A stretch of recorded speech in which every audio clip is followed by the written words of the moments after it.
right, folks, welcome one and all to another date on the Journalist Hangout. I'm Citizen Jones. Today on the program, President Buhari preaches tolerance, urges Nigerians to sustain democracy. 5 die as PDP APC supporters clash in Kano. Power sector loses 69 billion in 7 weeks. And later on this one, Zamfara APC gets lifeline as appeal court upturns ruling affirming INEC decision to delist party candidates from elections. Let's report. I'm hanging out with Baba Jide Kolade Utitoju. Jide, good evening. It's another Friday. Good to see you. Yeah, I haven't seen you in a while. You know, especially for what you had to me. Here you go again.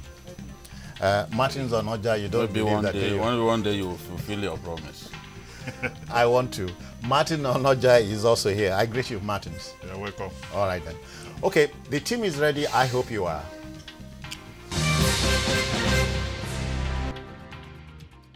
Number one citizen who is seen not to be voluble. That's a man who doesn't talk so much. A televised broadcast would command an appreciable degree of viewership. And for the second time in under 2 weeks, the President and Commander-in-Chief, Muhammadu Buhari, addressed the nation specifically on the eve of a rescheduled first round of this year's general elections, harping on a combination of patience, tolerance, compassion, diligence, wisdom, and hope ahead of the secret exercise. His words now.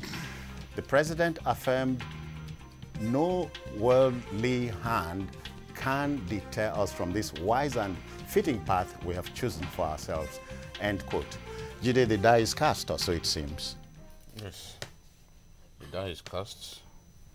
We've been talking about these elections for 4 years, and now it is here. The D-Day is here, and there's no running away from it. It was Bob Marley that sang the song that there's no hiding place from the powers of creation. Oh, yeah, remember that song? There is no hiding place from the powers of creation. You won't sell records, but we got the message. No, go on. Meanwhile, I have plans to move into into music after journalism. Okay, then. So now I know that for politicians, expectations have reached fever pitch. I really pity politicians at this point, because each and every one of them must be worried, fighting tooth and nail for their candidates. In a long time, I don't think we've had an election as important as this, as keenly contested, as potentially keenly contested as this.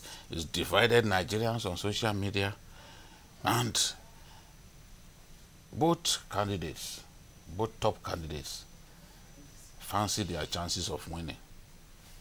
So this is a potentially tough race.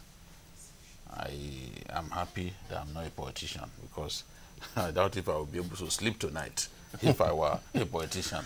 But it's no less an easy task for the journalist, Martins, because you are reporting these politicians, given the scenario you explained. Yeah, definitely. That's our job. We're paid to do, and people, and most of the times, are ungrateful. It's a thankless job, but it's a constitutional responsibility to the people, and most people don't know the constitutional nature of journalism, that in our own constitution, it is stated in section 22, reinforced in section 39, even in the constitution as amended, that we have a responsibility to monitor governance and to hold people, the leaders, to account. It's our responsibility. So we will join them to have these sleepless nights until something happens, until it is over. It is not over. As we were like this last week when we went to, we couldn't sleep until around 2:40 a.m. You get the impression politicians will do one thing: keep them guessing. You keep them guessing. Yeah. But, well, it is here again. You know, like I said, Jide said, you know, it's an important election. Jokes aside, it's an important election. At this time, it's not like 2015 with a strong candidate from the north, another somebody in power from the south. So the two main candidates, one from northeast, one from northwest, and both are Muslims. These are very important. Both are Fulani. Fulani. Yes.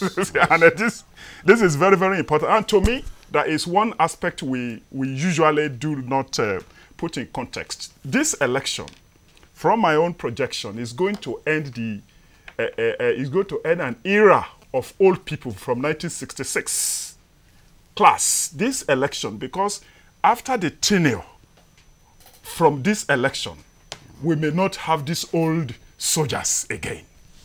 End of story. We'll continue from there. Is he thinking what I'm thinking? The president signed the not too young to run. Yes. So, and 2023 is like the open sesame. Yes.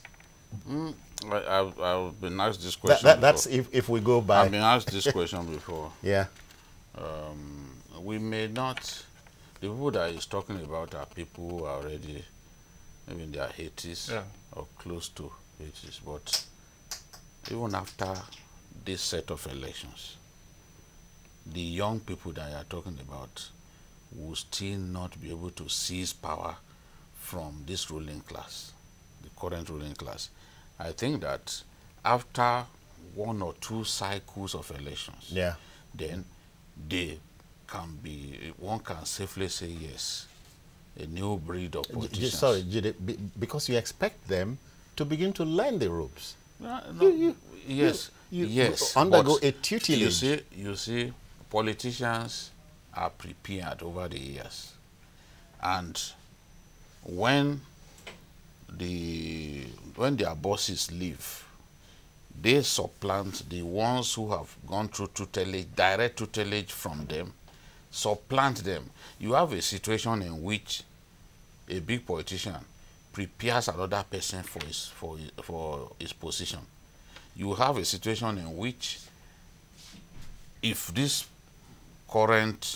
when this current set of leaders leave, there are other leaders in their 60s, approaching 70, that will be ready thrown up. Yes. So what does this do to the law signed by the president? There's nothing that it does to the law. It is about the people. How prepared are those young people? Okay. And that is my quarrel with those young people, is that rather than come together, you know, to present a strong candidate, or even start from the maybe National Assembly, they all fancy their chances of defeating Muhammadu Buhari or Atiku. And they are even saying, look, I had one of them say during our debate the other day that, look, I'm going to be president of this country, and you will have to listen to me when I become president. You know, obviously. When the anchor of the debate interjected. So, but that time has not come. There is, the way it is, I hope you understand the point that I'm making. We have the Sarakis of this world. Saraki, in his mid-50s, there are people older than him, the Danjuma Gojes of this world. Yeah. You know, some of them are already in their 60s, early 60s, some also approaching their 70s. 70, yeah. They are the powerful politicians, you know, that are waiting in the wings to take over when the Buharis of this world leave. You understand? When the Atikus of this world leave the scene. There are big politicians out there in their 60s, approaching their 70s, who are ready. They have the contact, they are powerful, they have the resources that these young people do not have. So that's why I think that before an effective takeover from the current ruling class can happen, we will need at least 2 election cycles. So this is my own projection. 8 years, perhaps. Yes. After, if they continue, I will recontextualize it. I like the way they are powerfully come into the firmament. Yeah. But that also has to be sustained. And the lack of unity among the young people that we saw, with their inability to actually come together and back a candidate of their choice, that there has to be improvement in that area if they are to challenge the current ruling class, because the current ruling class is ruthless. They have the resources. They are strong in every way. You want to tell me that someone like Kwankwaso in Kano, after losing the opportunity to win the PDP primaries, you want me to believe that his political career has ended? No. He's been fighting since 1999. He's been fighting to be someone in Nigerian politics. And he appears to be on some form of ascendancy. So I don't think that after this phase that he would think that, no, let me not try again. We've seen people in Nigeria contest 3 times, 4 times. The president is an example. As a matter of fact, somebody reminded me, Martins, the other time, and said, do you recall that in 1992, Alhaji Atiku Abubakar was in the mix? That's in the mix, yes. So 92 to now, is quite a long time. Just stepped down for MKO. Yeah, I remember. Yeah. So you were going to... What I'm saying, yes, I agree with him.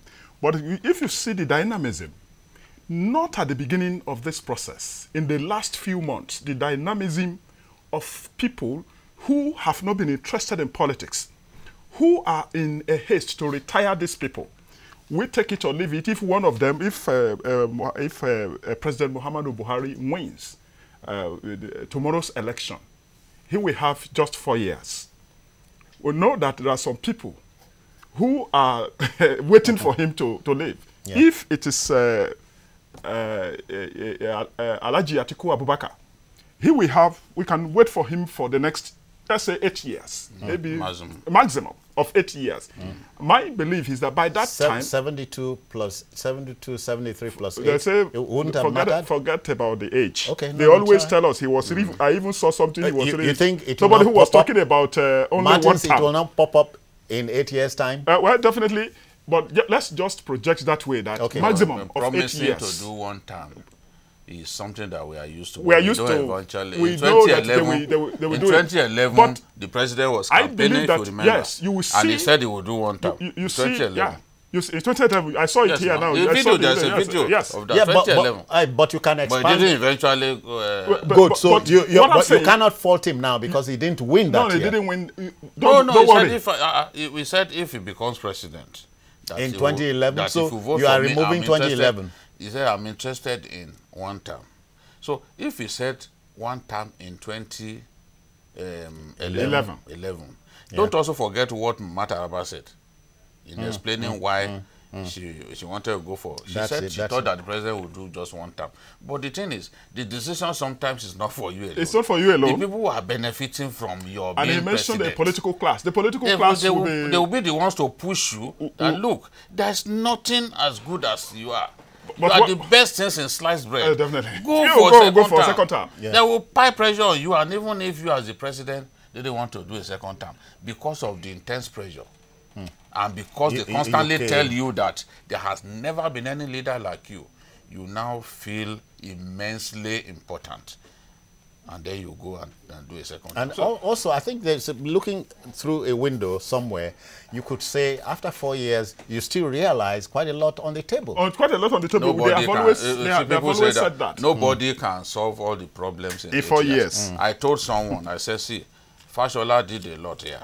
Tinubu did a lot here, but nobody can solve all Lagos problems in 8 years. Oh, no, you couldn't. It is foolhardy for someone to think, oh, look, I must do everything. You can't do everything. You end up not even doing half of what you plan to do if you do not just focus on maybe a few areas and leave the rest for incoming administrations. Though these are some of the things to be discussed by the next generation of people. I was talking about the kind of dynamism you found in people and thinking that led Professor Wole Soyinka saying that, oh, I would have liked a person like Mogalu.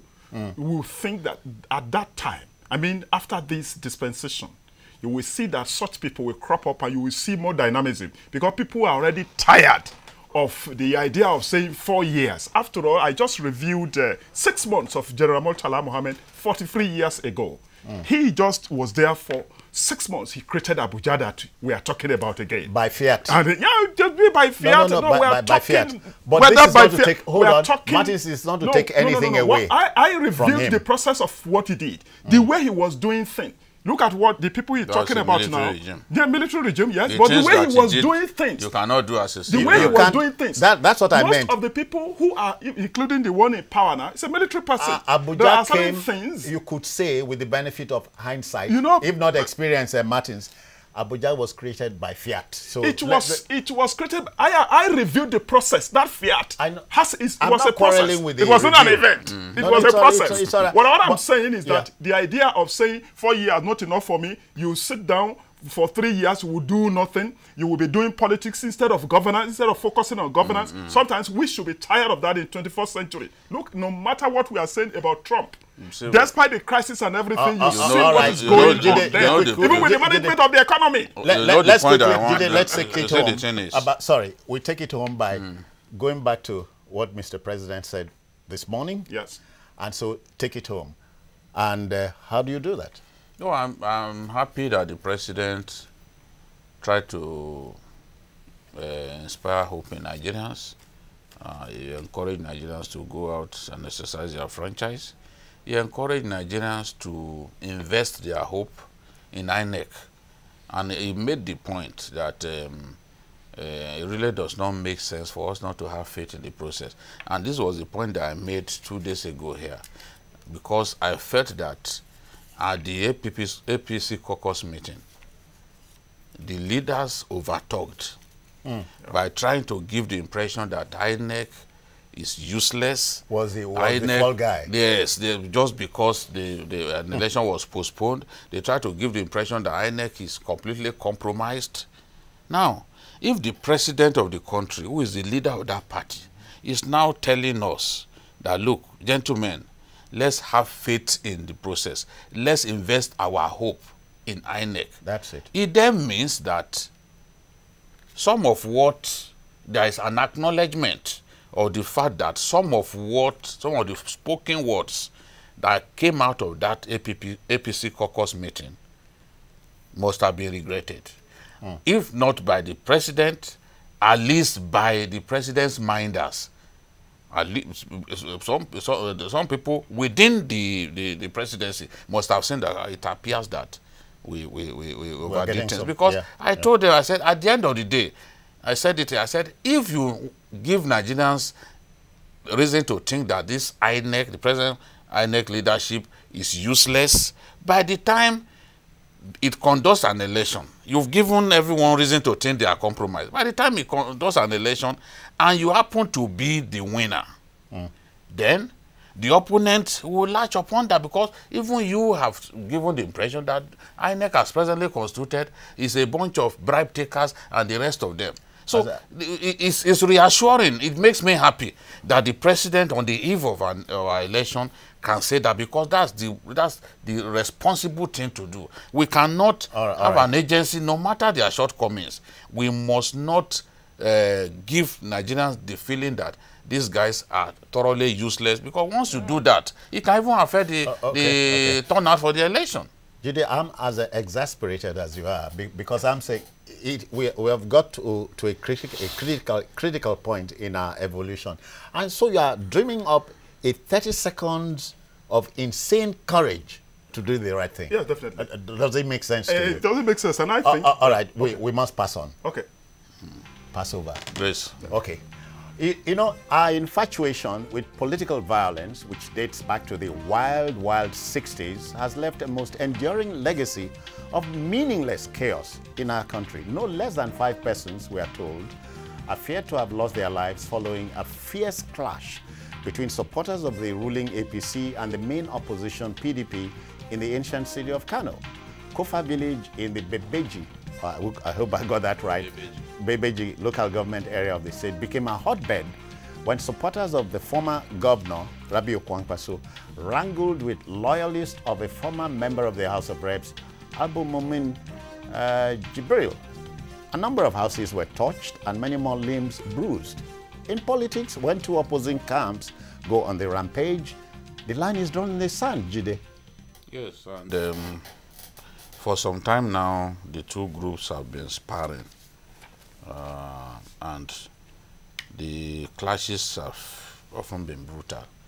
Kano wants to assume the #1 position when it comes to political thuggery. These elections have shown that. Assume the position from where? From who? I don't want to talk about maybe Rivers. Maybe not. Go on, go on. Since you are trying to push me No, to no, say. no. I've stopped pushing, please. So now, if you, during the campaigns, if by mistake you pass through, maybe you use one road close to the venue of a campaign, you see young people as young as 15, 16 brandishing knives. They will ask for your phone. Freely? Yes, ask for your phone. You are going to see pictures of daggers seized by the new Commissioner of Police in Kano State, because daggers are freely used. In Kano, there are far more daggers in circulation in Kano than any Nigerian community, you know. So they will stab you, take your phone, and this one, look, see daggers that the police seized, you know, and amulets, charms, and so on. Yeah, see. That's what were killed, the new police commissioner. And he's been going around arresting these drug addicts who are also used as campaign They harvest in bags. Yeah, so many. I'm telling you, some of those, we don't even have pictures of some of what they've seized. That should tell you why we have this problem in Kano. Some of them go around with big sticks. So on this particular day, you know, because the former lawmaker, Jibrin, he prays for the success of his party every Friday. They will gather, he will slaughter a cow and then pray. So, but the supporters of Kwankwaso, they were coming to campaign in that town. It was supposed to be his last campaign. So, and then there was this group of supporters of, look at cars that they destroyed. They also set ablaze, and they set ablaze the home of the lawmaker. So, then they met these people who were praying. They thought that the people, the Kwankwaso people, were coming to disrupt their prayer session. You know, so tempers flared. It's difficult to say who actually ignited the first fire. But in any case, the two groups got into a brawl, and cars were set ablaze, houses set ablaze, and at least 5 persons were killed. So this is if you look at the campaign in Kano from the beginning, the kind of words used at campaign grounds, especially the Kwankwaso group, the kind of words, the insults, you will see that violence is bound to happen. I'm not saying that the other camp too have not had cause. There are pictures of buildings, of Kwankwaso's buildings that were touched, because the feeling for the hatred is mutual. Maybe because even the governor used to be part of their group from the beginning. So they are bitter now that the governor is no longer with them, you know. So the government, the police has to really get on top of this situation. It's not enough to just seize these boys. You can see the building on fire already. That's the building of the lawmaker, you know. Took the battle to his village and set his house ablaze. It's not enough to look at that. Yeah, that's the house. It's not enough to arrest these boys. You must arrest their sponsors. That's what the Emir of Kano said. If you do not arrest their sponsors, those sponsors will generate a lot more thugs who will be going around setting people's houses ablaze in the name of politics. You saw a video that we put on air 2 days ago, where Kwankwaso supporters were smashing any vehicle on sight. Wow. I mean, that is the level to which politics in Kano has degenerated into. And one is truly worried that on election day, any little thing can ignite a fire. Except, of course, there is tremendous security in that area. Yeah. Martins, you know, the rate at which a country can mature will be dependent on the level of tolerance, the level of embarrassment it can stand. And the political class has not stopped embarrassing this country. At this stage, reconcile what we saw now with what the president said in his broadcast. Yes. Are we learning? We're not learning. The president was talking about patience, about tolerance, about compassion, about diligence, about wisdom, about hope. But, you know, the political class that we mentioned the other time, you know, we say that in Kano, are used to this kind of thing. You know, in Kano, the volatility that you find in Kano is unmatched elsewhere. Now, he mentioned something that we should not forget. They have been talking about Electoral Offences Tribunal. That these people, some people sponsor them, some people bring them together, but they remain untouchable from the time we started this democracy. That's some broken out since 1999. We've been having violence, we have been having these, many people have died, houses burned.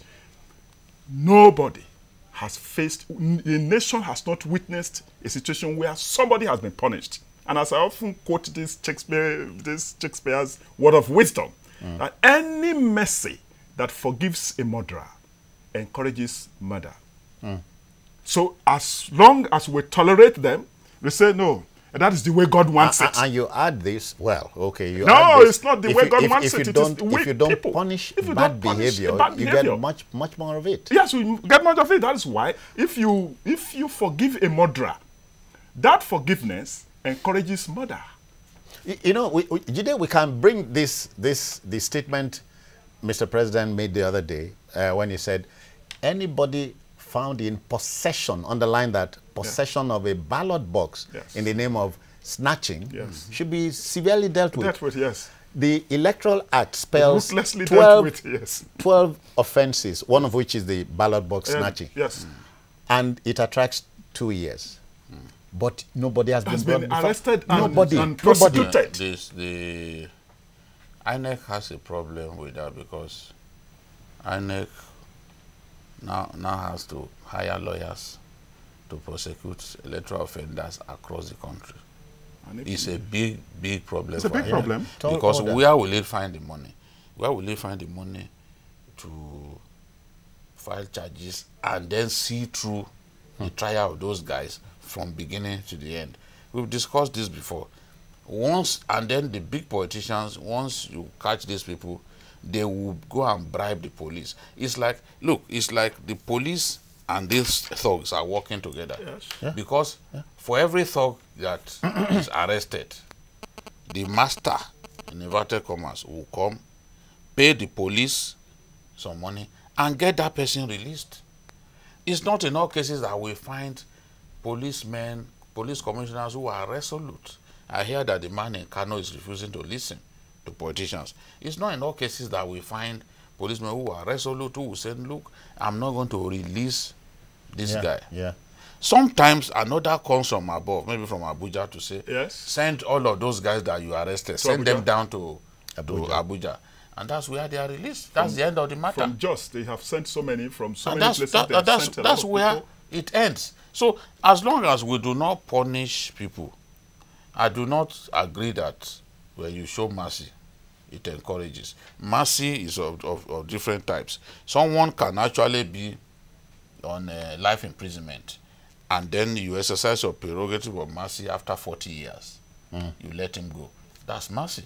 It doesn't mean that that person has not learned a lesson. And I don't think that even if you take 40 years from a man, if you take 40 years from a man, forcefully, willfully, no, if he deserves to be, so what's left for him? No, we've seen Americans go to jail for that long and they get released. Definitely. Yes. So the point, but to not punish, there's a difference between mercy and to not punish at all. No, it's metaphorical. So to not punish is our own problem. To not punish. The medicine in that soldiers context. on election day, you see soldiers, they will do their work. I remember the General Hassan Umoru here in Lagos. Those who were trying to disrupt the election in 2007, General Hassan Umoru arrested them. In fact, the governor of Lagos was so happy that he called him, he had to thank him profusely. He arrested those who were trying to cause trouble on Lagos Island on election day. But he has done his bit. How did they end up? So the office did we jail them? I have my doubts because there are problems around that. INEC does not have the capacity and even the resources to prosecute all the resources to prosecute all electoral offenders. We have to create. Is that one of its mandates? No, it is INEC that has the power to prosecute. The point I want to make is INEC's call to prosecute them. The discussion around the office of the Attorney General of the Federation. You know, so many issues around that office, but that office is the only cabinet office mentioned in the Constitution. And the office is sensitive and powerful. You know, the way we practice our own here is one man. Attorney General of the Federation, but you know, in the presidential system of government in the United States, they have Attorney General of a state, the state attorneys everywhere. But the Attorney General is very, very important. His body language in this instance is very important because there is power in his office. He can just, even police can do their own, he can just get to the court now and just withdraw the case. He has the power to do so. The debate is still on the front burner. Split the office of Attorney General from the office of Minister of Justice. We'll come to that. We'll continue with that. Okay, we'll take a breather here, but please think about it. Politicians are causing this country more than enough embarrassment. We can do something about it. We'll be back after the break.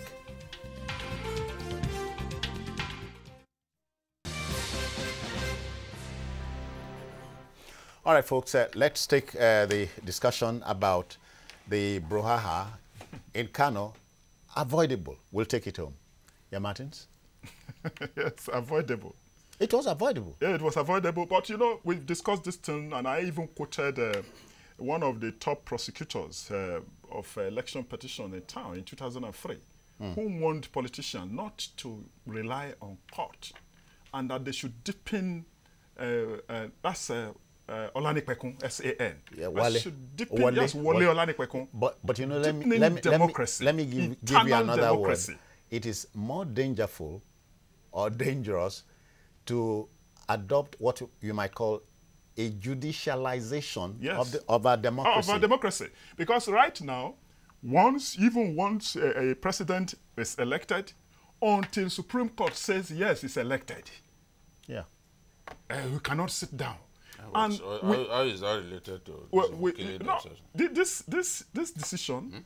The one we are talking about. Maybe he's saying at the end of the day, after the World War. After the World War, yes. They still go to court. They still go to court. What we are saying is that the Kano. It's a battle of thugs running riots all over. But they are on errands. They are on errands. But you know, in my state, Akwa Ibom, let them go for 63 people were picked up. Let them arrest these guys and their sponsors. I'm happy the police announced, I think the IG was talking about the fact that they've picked up a suspect. And that suspect is a contestant in this in Saturday's election. And he said, in Kano, he said, are you telling us that because he's a contestant, if he's accused of masterminding people's murder, he should not be arrested? Because that question was put to the IG. And the IG said, we simply did our work. That is what we expect. Politics should not be a matter of life and death. We can't be spilling blood the way we are doing. Look at even Osun State. Look at Kwara. Look at the VP. The VP's convoy was attacked. Already people have died in Kwara. Akwa Ibom, people have died in Akwa Ibom. Yeah. People have died in Cross River. The flashpoints have increased to up to 20 states. And it was not like that before. We've got to do something about electoral violence. Yes, Citizen John, the point I was making, I was already jumping to the last topic. This Kano issue, you know, we have to emphasize, you know, this idea, this culture of impunity in our system, it's not good. We have to make the point very clear that when people commit such offenses of taking lives like that, killing people, burning houses in the name of election. They just send some people who have sent their children abroad to go and be committing this and be killing people, burning houses. And they should be arrested and prosecuted. That was why I was mentioning the Office of the Attorney General. It's one of the responsibilities.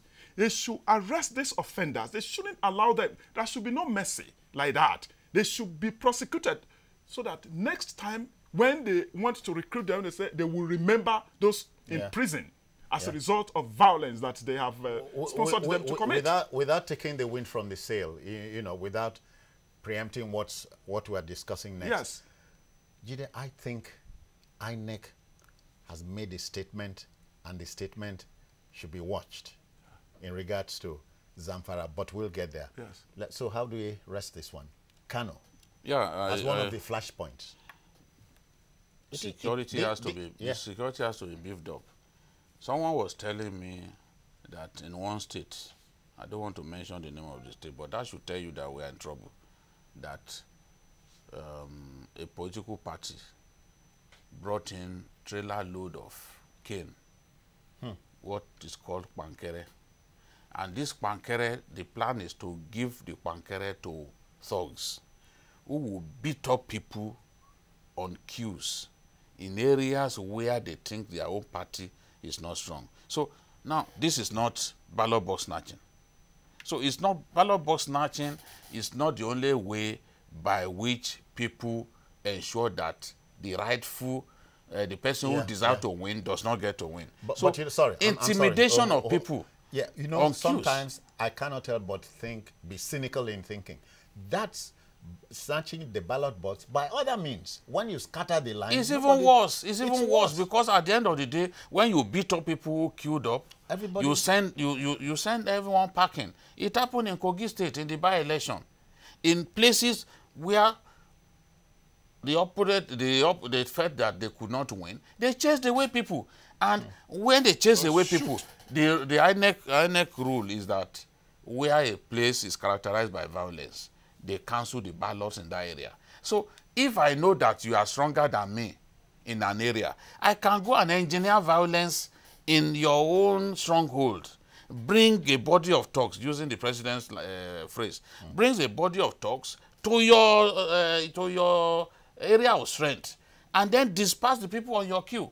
So if I successfully disperse them, then let us see how they will win. That's why the thing was so rampant in Kogi that whereas we had 48,000 votes, total votes cast, 19,000, we had 19,000 cancelled ballots. Because of the prevalence of this intimidation of voters on the queue. Gave the edge to the other party. Yes, of course. And at the end of the day, you'll find that in some cases, even the police, they just look away while thugs are chasing people away from line. So those thugs too, they deserve to be shot. It is not just someone carrying ballots, snatching ballot boxes that deserve to be, all right. to be shot. We must rest it here, but not before I have told you this, and you could say yes to this. This country, our country, in close to 59 years, has done some awful things. We have produced world beaters in athletics, in boxing, name them. But the politician is the fly in the ointment. What do we do about him? Okay then. That is blowing in the wind. Blowing in the wind.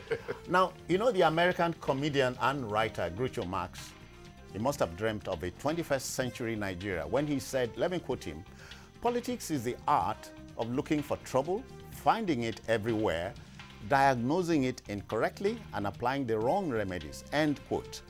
The Zamfara APC long walk to electoral muddy waters dates back to its primaries held late last year and which ended in a logjam.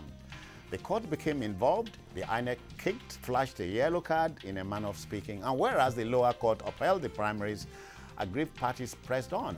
At the appeal court, like a Daniel come to judgment, Jide, the Daniel appears to have righted some wrongs. Yeah, you see, when the INEC office in Zamfara, against the idea being promoted by the INEC head office in Abuja that primaries did not hold, produced a list of successful candidates of the APC in Zamfara and affirming that primaries held, I knew from that moment that somehow, Zamfara will be on the ballot. And I repeated it on this program that I was sure that if it was left to one day, Zamfara APC will be on the ballot. I still said it last week when we were discussing this with one of our colleagues on the program. I said I was sure because the appeal court dismissed the verdict, the high court, the lower court. The case that was brought before it by one of the people opposed to the idea of letting the judgment of the Gusau High Court handed down by Justice Shinkafi stand. The person who brought the case decided to withdraw. So after he withdrew, the judge said, well, since appearance had been entered, the right thing to do is for me to dismiss this matter. Yeah. That was what engineered the letter that the Attorney General of the Federation wrote to INEC, advising INEC to comply with the judgment of the Gusau High Court and put Zamfara on the Zamfara APC on the ballot. Yeah. But of course, INEC was not going to obey. I mean, to listen to the Attorney General. Of course, there were some other lawyers who said, no, the Attorney General shouldn't have written this letter. INEC didn't comply because the judge did not give an express directive to it to go and put the Zamfara APC list, the candidates on the ballot. Was it an honest omission? No, because that was not what was brought before it. Okay, no, that was not the prayer. It was just, yes, but technically, that should have happened. But where someone said, I want to appeal against the judgment, but I'm pulling out. He pulled out. So what he just did was simply to strike out the appeal. So he struck out the appeal, but didn't give any express order. Any order. In the light of having now struck out this appeal, go ahead and put them on the ballot. That directive did not come. Now, Yari and his people then went back to the court in Abuja, the Federal High Court. You know, a Federal High Court affirmed INEC's decision to not put them on the list. Yeah. So they have now gone to Abuja Division, the Appeal Court, Abuja Division, at the last minute. And that Abuja Division of the Appeal Court now affirmed that even the lower court did not have jurisdiction. So it set aside the judgment of the Federal High Court in Abuja. So in setting aside the judgment of the Federal High Court in Abuja, it now validated the judgment of the lower court in Gusau. So with that judgment, the INEC chairman and his people had no choice. So Festus Okoye had to come out with a statement saying, look, we are law-abiding, we have decided to put Zamfara on the ballot. Yeah. And this was, I told them when Zamfara got that judgment, I said, because in the past, the APC national chairman and the cabal in Aso Rock, they had their own candidate. The governor had his own candidate in Kogna and Gusau, Muktari Shehu. So they couldn't agree on who. So, but at the end of the day, since judgment came to the person in Zamfara, the candidate of the governor, I advised Oshomole, I said, at this stage, you lost at the Federal High Court in Abuja because you wanted the court to give an order that INEC should take your own list. They rejected your list. But someone has got judgment. The wise thing for you to do as a responsible party leader is to now, that is now a window for Zamfara APC to be on the ballot. So the wise thing for you to do is to cite the person who has a judgment so that you can now begin to back him all the way. At that stage, it's still the party. Yes, no longer because at that point, still the party. If you now said, oh, you are insisting we are not going to accept his own candidate, then the party will lose entirely. So, and that's exactly what they have done. So now Oshomole and the governor of Zamfara, they've made up. Remember, the governor of Zamfara said that he was prepared to go to the cemetery because of Oshomole. He said if Oshomole's father born him well, that he should send people to. But today, you are together. So the party is a win-win situation for their party. They've been able to win that battle. It's been a long, tortuous battle. And I'm happy that INEC was also proactive. Because that question was asked the INEC chairman that, look at Oshomole, you know. So it's not a question of going to cemetery anymore. Yeah. And suppose out if Oshomole wants to visit Zamfara now, you can visit. No problem. Without thinking of being killed. Martins, I was going to add that the INEC chairman said that learning from what happened, that's the candidate, Koguna, the bearded and the one in white, and that's Yarima Bakura, Ahmed Sane. So what INEC did, INEC said, having learned from 2007, when 48 hours to the election, a judgment came that Atiku should be put on the ballot, that it had a plan B. For everything. It knew that it could lose that case. So it decided to do the ballot, you know, proactively put Zamfara APC just in case on the ballot, just in case they won at the last minute. And that's what has happened.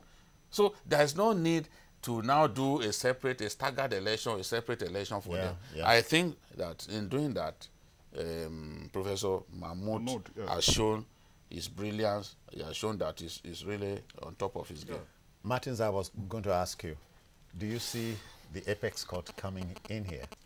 Well, definitely, they may not want to get the Apex Court involved because that's something we discussed at our editorial board, beyond judicial pronouncement, that the idea of excluding people in the first instance was not a very wise thing to do. Yeah, but even when they ran foul of the law, if they ran foul of the law. What we were... No, go to Rivers. You know, that's exactly where I am going. Go there. In the first instance, look at what is happening in Rivers. If this one had happened in Zamfara, you would have seen people. That was the point I was making when I was mentioning Olane Pekun. Then you were talking about judicialization of politics. The idea of even internal democracy heading up in court is preposterous. It's necessary where people will sit in Abuja and determine that we don't want that candidate, we don't want that candidate, without doing primaries. And then sit down in Abuja and be drawing up a list. That is a crisis of character. If they cannot do that within their party, then the court will come in. That is a crisis of character on the part of our politicians. They don't have character.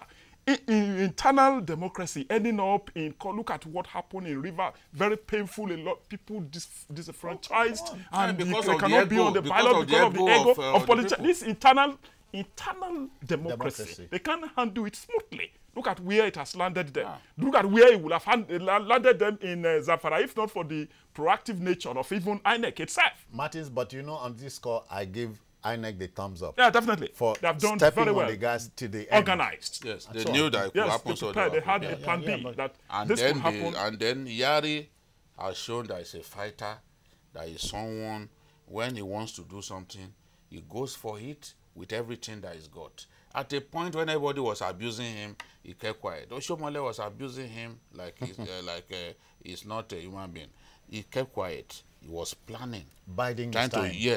to use the courts to secure this. And then once he got that, once he got the INEC office in Zamfara to say we monitor the election. Indeed, there were primaries, and I to remember that they had primaries. They had crisis in a few wards, but the elections were repeated the next day. So to come and say they didn't do primaries, and the people sent from Abuja refused to supervise the primaries, they just stayed in their hotel because there was an attempt to do what you call wuru to the answer. To declare that they didn't do primaries so that you can bring your own candidate. No. At the end of the day, that was what... You know why I did not blame INEC over this Zamfara matter? When Oshomole said, look, we did primaries, we did consensus, Marafa said, no, there was no consensus. The governor said there was no consensus. And it is like a tripod. 3 groups are contending for the same, for the same price.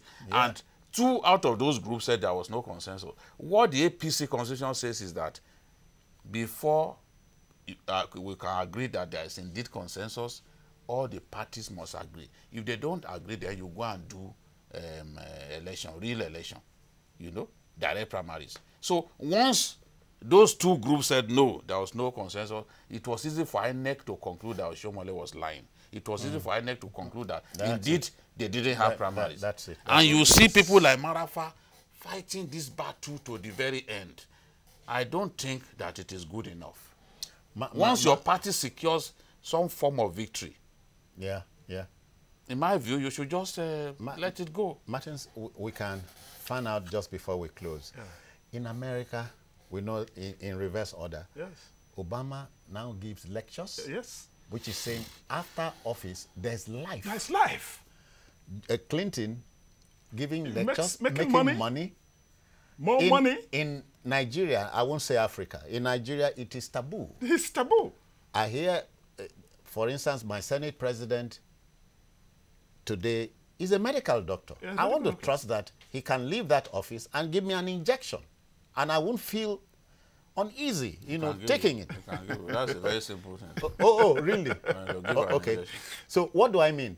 Politicians must not make it a do-or-die affair. There's life beyond. There's life beyond politics, and they should learn lessons from all these things, that internal democracy ending up in complications that even courts may not be able to handle before election. Because what they do, they should learn some lessons. Whatever they are all doing are embarrassing to their children, to their relatives. Look at what happened. Look at what happened in Rivers. Yeah.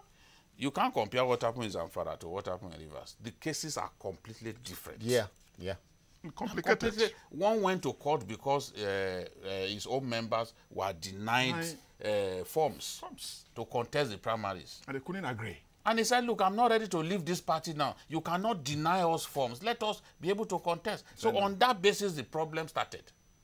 And once a court gives a directive that you should stop, stay action, you went ahead, you conduct, of course. No, it's not going to happen. I hear we must apply the brakes here, but not before thanking Martins. All right, Martins Oloja, we are asked to ask you. Stay behind so that you will do something for us. Ikosi bar.